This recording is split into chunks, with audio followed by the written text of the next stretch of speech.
This is Vijay Jyotish with a direct intelligence advisory to NASA on the Artemis II mission, the historic first crewed lunar flyby with SLS and Orion. The targeted window, no earlier than February 6, 2026, approximately 9:41 to 11:41 p.m. Eastern Time, is heated overall from a cosmic standpoint and not ideal for a mission of this magnitude.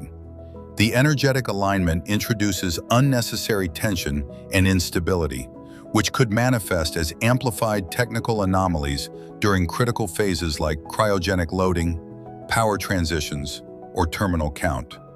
I strongly urge NASA leadership, Launch Director, Artemis Program Office, and Kennedy Space Center teams to reconsider the schedule and select a more auspicious Muhurtha to align universal forces with your engineering excellence. This simple adjustment could significantly reduce the risks outlined below and support flawless execution.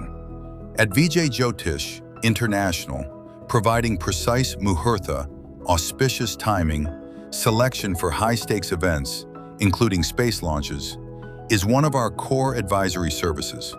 Our track record is documented in the playlist Science and the Supernatural, Decoding Cosmic Forces in Space, which explores how planetary alignments have influenced outcomes for NASA, SpaceX, Blue Origin, Axiom Space, ULA Launch, Astrobotic, and ISRO missions.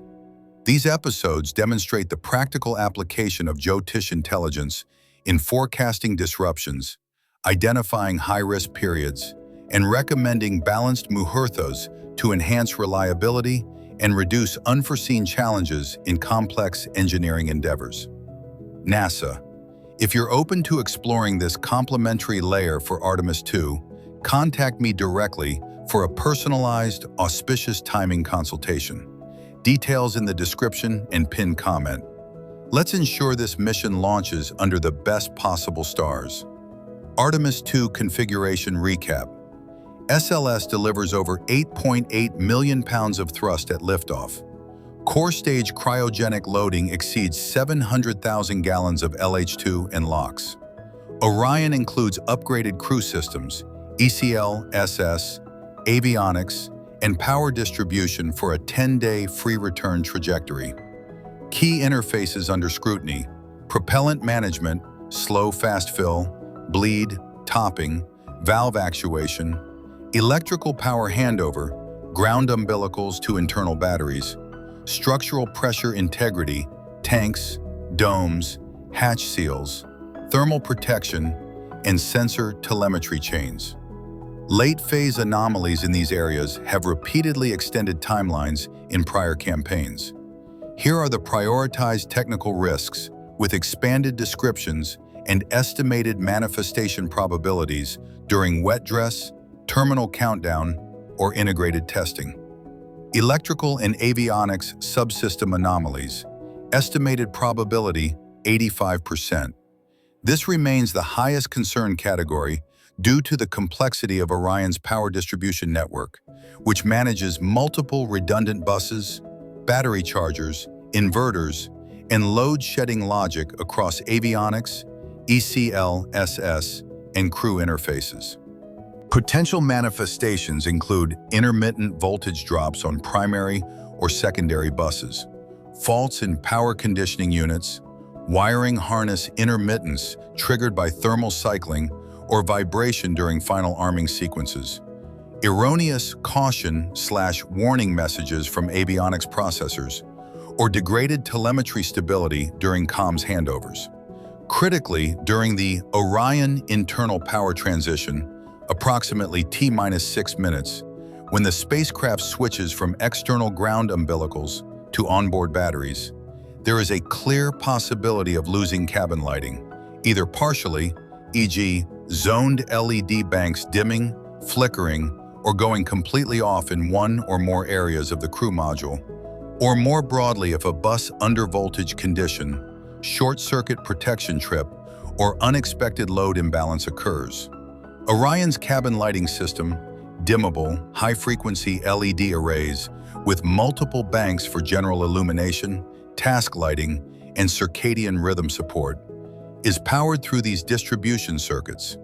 Any instability here would be immediately observable by the crew, strapped in and suited, and ground teams via telemetry, crew reports, or direct visual confirmation, potentially signaling deeper issues in power regulation, battery health, or distribution integrity. Historical rehearsals in Artemis I post-flight data have shown similar distribution sensitivities, often leading to holds at launch director go, no-go poles as teams troubleshoot root causes before proceeding. Sudden telemetry, sensor data anomalies. Estimated probability, 80%. Ghost or misleading readings from cryotemperature, pressure sensors, range safety transponders, or structural strain gauges, appearing nominal initially but deviating under load. Common in cryo environments due to sensor saturation, ice buildup on probes, or software filtering gaps. These trigger rapid anomaly investigations, comms dropouts during critical sequences, or false positives that extend holds and require data revalidation before proceeding to engine ignition or arming steps. Cryogenic propellant loading and valve anomalies. Estimated probability, 75%. Extended durations or deviations in LH2, LOX slow fill, fast fill, bleed sequences, tank topping, replenishment, or valve actuation, e.g. freeze-up, slow response, or leakage during chill-down GSE interfaces. The 40-minute and 30-minute hold points are especially vulnerable, as boil-off rates, thermal gradients, and valve thermal conditioning become critical. Past SLS campaigns and recent pressure tests indicate these often cascade into multi-hour troubleshooting or scrub decisions. Propulsion and thermal management issues. Estimated probability, 70%. RS-25 engine overheating transients, ignition spark plasma anomalies, thrust vector control hydraulic pressure irregularities, or carryover thermal protection concerns from booster static fire tests. Includes potential surge events in high-flow propellant paths or stress on engine nozzles under constrained timelines. These emerge during final arming or simulated countdowns, with risk amplified by the need for precise thermal equilibrium before go for prop load. Structural, pressure, hatch seal anomalies. Estimated probability, 65%. Inconsistencies in hatch pressurization, example, blemishes, slow leak down, or valve regulation issues during crew ingress demos, tank dome integrity under cryo loads, seal compression anomalies, or micro cracks, leaks detected in final pressure checks. These are slow-evolving but high-impact, requiring disassembly, inspection, or rework if thresholds are breached, as seen in prior countdown rehearsals and hatch-related delays. Cabin, environmental control interface oddities. Estimated probability, 55%. ECLES quirks, example, CO2 scrubber flow deviations, humidity thermal control anomalies, suit umbilical connections showing pressure or data intermittence, or cabin environmental monitoring sensors behaving unexpectedly under integrated power cryostress. While not ascent critical, these add layers to crew confidence checks and ground troubleshooting during terminal sequences. Cumulative outlook, 90% probability of multiple hold extensions, repeated launch director go, no-go polls, or short-term schedule adjustments, days to weeks, if two or more categories activate concurrently, further compounded if the current heated window is not adjusted. NASA teams, your engineering is outstanding. Pairing it with precise Muhurtha could be the edge.